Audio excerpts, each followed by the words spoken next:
म झ्वाक्क जन्मने बित्तिकै नोबेल ब्याङ्कको एक हातमा चाहिँ सिओको त्यो कन्ट्र्याक्टर लिएर आमाकोमा च्याँ गर्दै निस्क्या हो। I worked hard during whole those years. I worked for more than 47 years to get that position. तर म त्यति बेलामा त्यो कोठा साँगुरो छ होइन, यसमा सम्भावना कति छ भन्ने कुरामा निरन्तर लक्ष्यमा लागिरहेको थिएँ। र जुन दिन उनीहरूले मलाई जिस्काउँथे म रातको 3-4 बजीसम्म मजासँग पढेर देखाइदिन्थेँ। तपाईँ जे पनि गर्ने हो गजब गर्नुहोस्, त्यहाँ सफलता गजबसँग प्राप्त हुन्छ। र सबैभन्दा महत्त्वपूर्ण भाइ बहिनीहरू जसको हातमा हामीले देशको भविष्य देख्छौँ, पहिलो कुरा करियरमा कसरी अगाडि बढ्ने या प्रोफेसन कसरी चुज गर्ने, के गर्दा ठिक हुन्छ, जिन्दगीमा के गर्ने, दोधारमा परिएको बेलामा भन्ने कुरामा अब आजको सोसियल मिडियाले हामीलाई चाहिने भन्दा बढी कन्फ्युज बनाइदिएको छ भने निराश पनि चाहिने भन्दा बढी बनाइदिएको छ। किन भन्दा यो सोसियल मिडियाले जहिले पनि के गर्छ त भन्दाखेरि निराशा भयो भने निराशालाई पनि त्यही अनुसारले मल्टिप्लायर इफेक्ट दिएर काम गर्छ, आशामा पनि त्यस्तै काम गर्छ। मलाई अघि चित्त कहाँनिर एउटा ठाउँमा दुख्यो त भन्दाखेरि ल तपाईँहरू अब सकेर चाहिँ यहाँ देशमा केही बन्दैन, अब विदेश जानेमा हात खडा गर्नुहोस् त भनेर सुरक्षाजीले सोध्दै गर्दाखेरि चाहिँ या भाइले सोध्दै गर्दा हात खडा गर्ने भाइ बहिनीहरूको सङ्ख्या अत्याधिक धेरै थियो। मलाई त्यो विषयमा पिर छ, मलाई त्यो विषयमा चिन्ता छ। पहिलो कुरा म त्यो विषयमा बोल्न चाहन्छु। अब हामीले जुन प्रकारको भाष्य सिर्जना गर्दैछौँ कि देशमा केही पनि हुँदैन, खत्तम छ, बर्बाद छ भन्ने कुरा गर्दै गर्दा म तपाईँहरूलाई एउटा कुरा के भन्छु भने म दैलेखमा जन्मिएको मान्छे हो। म 1.5 दिन पैदल हिँडेर सुर्खेत आइसकेपछि पहिलोचोटि नाइट बस चढेर काठमाडौँ पढ्न आएको मान्छे। मैले इन्डियाबाट चार्टर्ड एकाउन्टेन्सी पढेर आएँ। चार्टर्ड एकाउन्टेन्सी मैले 4 वर्षमा सकेँ। भन्थे मान्छेले बहुत गाह्रो हुन्छ, धेरै गाह्रो हुन्छ, पढ्यो भने त कतिपय मान्छेहरू पागलै हुन्छ भन्थे। जिन्दगीमा गाह्रो भन्ने पनि केही चिज हुन्छ। म लाग्यो भने सक्छु भन्ने जुन दृढ इच्छा शक्तिले मैले काम गरेँ। मैले 4 वर्षभित्र फटाफट चार्टर्ड एकाउन्टेन्सी पास गरेर आएँ। राष्ट्र ब्याङ्कमा मैले नाम निकाल्नको लागि कोसिस गर्दै थिएँ। अब ज्याक लाग्छ, यो लाग्छ, भनसुनको मात्रै जागिर हुन्छ, भनसुन नहुने मान्छेको जागिर हुँदैन भन्ने पनि तपाईँहरूले जे सुन्नु भएको छ। म व्यक्तिगत अनुभव तपाईँहरूलाई भन्छु। म जब नेपाल राष्ट्र ब्याङ्कमा जागिरको लागि एप्लाई गरेर बसिरहेको थिएँ, म ब्याङ्किङ सेक्टरमा मेरो एकजना म्यानेजरियल लेभलमा मामा हुनुहुन्थ्यो नेपाल ब्याङ्क लिमिटेडमा। त्यो बाहेक कोही मान्छे राष्ट्र ब्याङ्कको त कोही पनि मान्छे चिन्थिनँ। तर भित्र आत्मविश्वास के थियो त भन्दा मैले गजबसँग तयारी गरेर मैले फेस गर्छु भनेर मैले इन्टरभ्यू दिएँ। मैले 1 नम्बरमा नाम निकाले हो होइन। अब त्यो कुरा किन त भन्दा सिरियसनेस धेरै म्याटर गर्छ।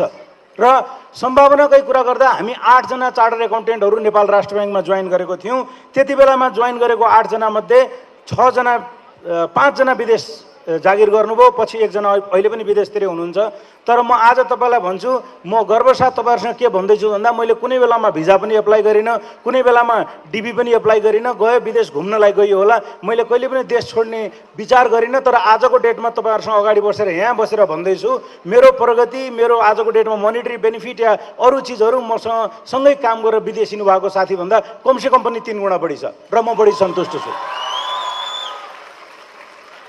हामी कहाँ चिप्लिन्छौँ, हामी कहाँ बिग्रिन्छौँ त भन्दाखेरि पहिलो कुरा के गर्ने भन्ने कुरामा धेरै बढी कन्फ्युज तपाईँ यदि हुनुभयो भने तपाईँ गन्तव्यमा पुग्न सक्नुहुन्न। त्यसकारणले म मेरो भाइ बहिनीहरूलाई पहिला कुरा के भन्छु त भन्दा तपाईँ जेसुकै गर्नुहोस्, तपाईँ पेसा गर्नुहोस्, व्यवसाय गर्नुहोस्, राजनीति गर्नुहोस्, व्यापार गर्नुहोस्, जागिर खानुहोस्, सरकारी जागिर खानुहोस्, प्राइभेट सेक्टरमा खानुहोस्, तपाईँ जे पनि गर्ने हो गजब गर्नुहोस्, त्यहाँ सफलता गजबसँग प्राप्त हुन्छ। तर ध्यान के दिनु होला त भन्दा तपाईँले जे काम गर्दै हुनुहुन्छ त्यो तपाईँको प्यासन हो भन्ने कुरा चाहिँ तपाईँले ध्यान दिनु होला। मलाई आज पनि धेरै मान्छेले सोध्छन् कहिलेकाहीँ, यसो साँझतिर पनि बडा इनर्जेटिक भएर कुरा यताउता गरेर आएर दिनभरि थाक्नुहुन्न भनेर भन्छु। अघि बहिनीले त्यहाँ एक्ट गर्दै गर्दाखेरि त्यहाँ कुर्सीको नजिकै आउँदाखेरि एउटा साँच्चीकै रियल सिनेरियोमा एक्ट गर्नुभएको थियो र बडा थाकियो, काम गरेर हेत्तेरी भनेर थाकियो भनेर भन्दै हुनुहुन्थ्यो।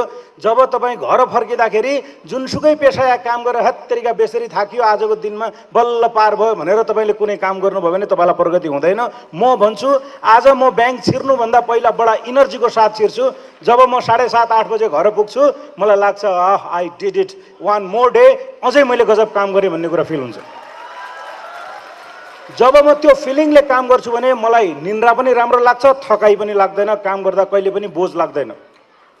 तपाईँहरूले जुनसुकै काम गर्नुहुन्छ त्यसलाई प्यासन बनाउनु होला। मैले धेरै ठाउँमा भन्ने पनि गरेको छु, एउटा मान्छेलाई सगरमाथामा चढाइदिने, एउटा मान्छेलाई चाहिँ भारी बोकाएर उता कालीकोटतिरको माथि डाँडामा चढाइदिने। अब सगरमाथा चढाइ भयङ्कर खतरनाक छ, डेन्जर छ। पिठ्युमा त्यो अक्सिजन सिलिन्डर यताउता सब बोकेर हिँड्नु परेको हुन्छ। तर त्यो सगरमाथा चढ्ने मान्छे र त्यो माथि भारी बोकेर चढ्ने मान्छेमा के फरक हुन्छ भाइ बहिनीहरू भने, त्यो भारी बोकेर माथि चढ्ने मान्छे पटक पटक थाक्छ, भारी बिसाउँछ, अनि बेसरी भाग्यलाई दोष दिन्छ, कर्मलाई दोष दिन्छ, नेतालाई गाली गर्छ, देशलाई गाली गर्छ, अनि सुस्केर हाल्दै बिस्तारै बिस्तारै भारी माथि डाँडामा पुर्याउँछ। उसले 2000 रुपियाँ उसले त्यो ज्याला पाउँछ। त्यो ज्याला पाइसकेपछि केही न केही घर खर्चको लागि चाहिँ उसले सामान किन्छ र फर्किन्छ र जिन्दगीलाई धिक्कारदै फर्किन्छ। हप्ता दिन बितेको हुँदैन, फेरि त्यही बोझ र त्यही भारी बोक्न बजारमा निस्किन्छ। जिन्दगी कहिल्यै पनि त्यसको खुसी हुँदैन। तर त्यो सगरमाथामा चढ्ने मान्छे जुन भयङ्कर खतरनाक चढाइमा चढेको छ, जहाँ एउटा खुट्टा चिप्ल्यो भने मान्छेको ज्यान गएको छ, कतिपय मान्छेहरू लासलाई नागेर जानुपर्ने हुन्छ, तर कहिल्यै पनि ह्यात्तरीका कहाँ फसियो ठुक्क ह्यात्तरीका जिन्दगी भन्दैन र सगरमाथाको चुचुरोमा पुग्यो भने एस आई डिड इट भन्छ, बडा गर्वसाथ महसुस गर्छ। सो दुईटा चढाइमा भाइ बहिनीहरू फरक के हो त भन्दा, एउटा पेट पूजा, एउटा पेटको जोहो गर्नको लागि माथि चढेको छ, अर्को आफ्नो प्यासनको लागि चढेको छ। त्यस कारणले तपाईँले गर्ने हरेक पेसा, हरेक कर्म तपाईँले प्यासनको लागि गर्नुहोस्, बडा आनन्द आउँछ, गजब आउँछ, मजा आउँछ। आज मलाई ब्याङ्किङ गर्न साँच्चीकै मजा आउँछ, तपाईँहरूसँग कुरा गर्न मजा आउँछ। समय मिल्दैन, समय सकिँदैन भन्ने कुरा बहाना हो। हेर्नुहोस्, समय नहुने होइन, जिन्दगीमा प्रायोरिटी नहुने हो। तपाईँले जिन्दगीमा जे चाहनुहुन्छ त्यसको लागि समय पर्याप्त हुन्छ। म आजको युवा साथीभाइ, मेरो भाइ बहिनीहरूलाई के चाहिँ भन्न चाहन्छु भन्दा, तपाईँले जब कुनै कुराको लागि समय छैन भन्नुहुन्छ भने दिनभरि तपाईँले भएको समयलाई केमा प्रयोग गर्नुभयो हेर्नुहोस्। एक हप्ताको चार्ट बनाउनुहोस् र चेक गर्नुहोस्। म भन्छु तपाईँको प्यासन भयो र तपाईँले प्रायोरिटाइज गर्न खोज्नुभयो भने हरेक चिजको लागि टाइम मिल्छ। टाइम नमिल्ने भनेको चाहिँ प्रायोरिटी नहुने हो। त्यस कारणले जहिले पनि प्रायोरिटाइज केलाई गर्ने भन्ने कुरामा ध्यान दिइदिनु होला। र अर्को कुरा आउँछ, देशमा बसेर केही हुँदैन, अब त बर्बादै भयो, पैसा छैन भन्ने कुरामा म मेरो आफ्नो सानो कहानी तपाईँहरूलाई सुनाउँछु। म राष्ट्र ब्याङ्कमा 1 नम्बरमा जागिर निकालेर जागिर खान सुरु गरेँ भने मैले तपाईँहरूलाई, तर राष्ट्र ब्याङ्कको जागिरमा तलब थियो जम्मा 18,075 रुपियाँ। त्यो पनि फेरि राम्रै हो। त्यति बेलामा गभर्मेन्ट अफिसरको तलब 12,000 जति हुन्थ्यो। राष्ट्र ब्याङ्कमा त्यो केन्द्रीय ब्याङ्क भत्ता भरेर अलिकति हुन्थ्यो नि। म यसो हिसाब गर्थेँ चार्टर्ड एकाउन्टेन्ट पेसाले, अनि यो पैसाले चाहिँ मैले कमाएर जोहो गरेर यो काठमाडौँमा चाहिँ 2 आनामा बनेको 3 कोठे घर बनाउनु कहिले सक्छु होला त भन्ने मेरो हिसाब किताब गर्दाखेरि जिन्दगीमा हिसाबमा आउँदैन। म त यो सक्ने छाँट देखेन है। अब अनि मैले के गर्ने त, जब तपाईँलाई तपाईँको लक्ष्य र तपाईँको जुन अहिलेको कमाइ कम्ता छ भने अरू बाटो खोज्ने होइन। मैले एडिसनल रेभेन्यूको रिसोर्सेसहरू के हुनसक्छ भन्दा, अलिकति स्किलफुल छँदै थिएँ, पढाउने बानी छँदै थियो। मैले पढाउनको लागि मैले केयुको केही कलेजहरूमा एप्रोच गरेँ। उहाँहरूले मलाई हुन्छ आउनुहोस् भन्नुभयो। मैले पढाएँ, राम्रै पनि पढाएँ होला, अनि उहाँहरूले क्लास पनि थपिदिनुभयो। म त्यो बेलामा म केसिएम एनसिएममा पढाउँथेँ। अहिले मैले पढाएको धेरै भाइ बहिनीहरू चाहिँ अब राष्ट्र ब्याङ्कमै हाकिम भइसक्नुभयो, धेरै ठाउँमा अर्थ मन्त्रालय जहाँ गए पनि भेटिनुहुन्छ। अनि म चाहिँ हप्तामा चाहिँ त्यही शनिबार छोडेर चाहिँ बाँकी सबै 25-26 दिन चाहिँ पढाउन जान्थेँ। एक दिन पढाएको 3,000 रुपियाँ आउँथ्यो भने 25 दिन पढाएको 75,000 रुपियाँ मैले पढाएर कमाउँथेँ, जबकि जागिरबाट 18,000 रुपियाँ कमाउँथेँ होइन। अनि त्यसको लागि दुःख त गर्नु पर्थ्यो, किन भन्दा मैले 10 बजे राष्ट्र ब्याङ्क आइसक्नु पर्थ्यो।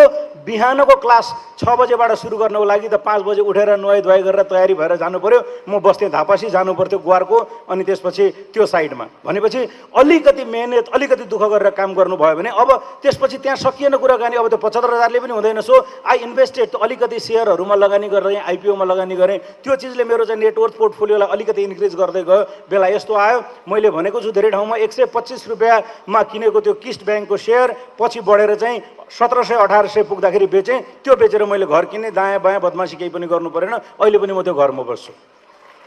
त्यस कारणले तपाईँको फाइनेन्सियल ड्रिम छ भने त्यसको रोडम्याप पनि तपाईँले तयारी गरेर जानुभयो भने तलमाथि केही गर्नु पर्दैन। अब आजको डेटमा त अघि मेरो भाइ बहिनीहरूले त्यहाँ भिडियो पनि देखाइहाल्नुभयो, नोबेल ब्याङ्कको सिइओ भइसकेपछि चाहिँ अब आजको डेटमा पक्कै पनि कमाइ चाहिँ धेरै नै राम्रो हुन्छ होला, करोडौँमा तलब हुन्छ होला भन्नै परेन। हाम्रो त एनुअल रिपोर्टमा छाप्छ पनि। म दैलेखमा जन्मेको मान्छे, आज मेरो कुनै पनि, मैले भन्छु पटक पटक बेलामा, मेरो कुनै पनि चिनजानको मान्छे, कुनै पनि सोर्स थिएन। हाम्रो जिल्लाबाट चुनाव जितेर आएर एकजना मान्छे मन्त्री अहिलेसम्म भएको छैन। तर म काम गरेँ, मेहनत गरेँ, र जुन दिन मलाई लाग्यो मेरो जिउ भारी भयो, मन भारी भयो, म यो संस्थामा काम गर्दा मलाई चाहिँ राम्रो भएन भने चाहिँ एकदम विथ अल ग्रेटिट्युड बडा सम्मानपूर्वक त्यो ठाउँलाई सर्लक्क हस् हजुर भन्ने, कसैलाई गाली गर्न जरुरी छैन, कसैलाई केही भन्न जरुरी छैन। जब मेरो उद्देश्य र संस्थामा बसेर आउने मैले प्राप्ति गर्ने चिज चाहिँ म्याच हुँदैन जस्तो लाग्छ भने थ्याङ्कफुल भएर मजासँग बाटो लाग्यो हिँड्ने हो। मैले कोभिडको बिचमा चाहिँ लगभग ज्योति विकास ब्याङ्क डिस्कन्टिन्यू गरेँ। धेरै मान्छेलाई हो यो कोभिडको बेलामा जागिर छोडिदियो के कता हेत्तरिका भन्ने लाग्थ्यो, बट म तपाईँहरूलाई भन्छु मैले त्यति बेलामा नोबेल ब्याङ्कको अफर पाएँ as a deputy general manager. आजभन्दा 5 वर्ष पनि पुगेको छैन। अनि मैले डेपुटी जनरल म्यानेजरको पोजिसनमा जब मैले पाएँ, म ब्याङ्क छिरेँ, सानो कोठा थियो, 2टा कुर्सी अट्ने ठाउँ नभएर मैले बिस्तारै त्यहाँ भएको चाहिँ त्यो फाइल ऱ्याकहरूलाई अलिकति हटाएर 2टा कुर्सी थपेर राख्न लगाएँ। कतिपय साथीहरूले भन्नुहुन्थ्यो यहाँ चाहिँ तपाईँ सिओ भएर त्यत्रो कोठामा बसिरहेको मान्छे, यहाँ नोबेल ब्याङ्कको डिजिएम यत्रो सानो कोठामा तपाईँलाई अप्ठ्यारो लाग्दैन भन्नुहुन्थ्यो। तर म त्यति बेलामा त्यो कोठा साँघुरो छ होइन, यसमा सम्भावना कति छ भन्ने कुरामा निरन्तर लक्ष्यमा लागिरहेको थिएँ। र मलाई त्यो सानो कोठाले दुरुत्साहित गरेन, मलाई एक्सेप्ट नगरेको कुराले दुरुत्साहित गरेन, र म हरेकचोटि पखना गरेर देखाउँछु गर्दै जाँदाखेरि अर्को वर्ष जिएम भयो, अर्को वर्ष डिसिओ भयो, अनि अस्ति पुसमा सिनियर डिसिओ भएको, अहिले तपाईँको अगाडि प्रमुख कार्यकारी अधिकारीको रूपमा आएर कुरा गर्दैछु। सो क्यारियर ग्रोथ 5 वर्षमा 5 प्रमोसन भयो होइन। त्यस कारणले अनि मैले कहिलेकाहीँ हाम्रो ब्याङ्कर ग्रुपमा पनि फ्रस्ट्रेट पोखिरहेको हुन्छ, बर्बाद छ, ठुलालाई पद चाहिन्छ, सानालाई कहाँ छ र हुने खानेलाई मात्रै हो नि, तपाईँको जस्तो जिन्दगी सबै कहाँ हुन्छ त। म झ्वाक्क जन्मदिए बित्तिकै नोबेल ब्याङ्कको एक हातमा चाहिँ सिओको त्यो कन्ट्र्याक्टर लिएर आमाकोमा चाहिँ गर्दै निस्क्या हो, होइन नि, होइन। I worked hard during whole those years, I worked for more than 47 years to get that position भने म आज प्राप्त गरेको छु। त्यस कारणले तपाईँले हुनेको गरेको राम्रो मान्छेहरूलाई गाली गर्दैन। आज तपाईँ कतै राम्रो एउटा स्टोरीहरू आयो भने व्यापारीहरूलाई चोर भनेको छ, अरू मान्छेलाई बदमास भनेको छ, प्लिज हरेक सेक्टरमा राम्रो गर्न सक्ने मान्छेलाई हामीले सराहना गर्नुपर्छ। पोजिटिभिटी त्यहाँबाट सुरु हुन्छ र पोजिटिभिटीले जहिले पनि तपाईँलाई अगाडि बढाउँछ। तपाईँ जेमा बढी फोकस गर्नुहुन्छ त्यो बढी देखिन्छ। तपाईँ निराशामा बढी फोकस गर्नुहुन्छ भने तपाईँले निराशा मात्रै प्राप्त गर्नुहुन्छ।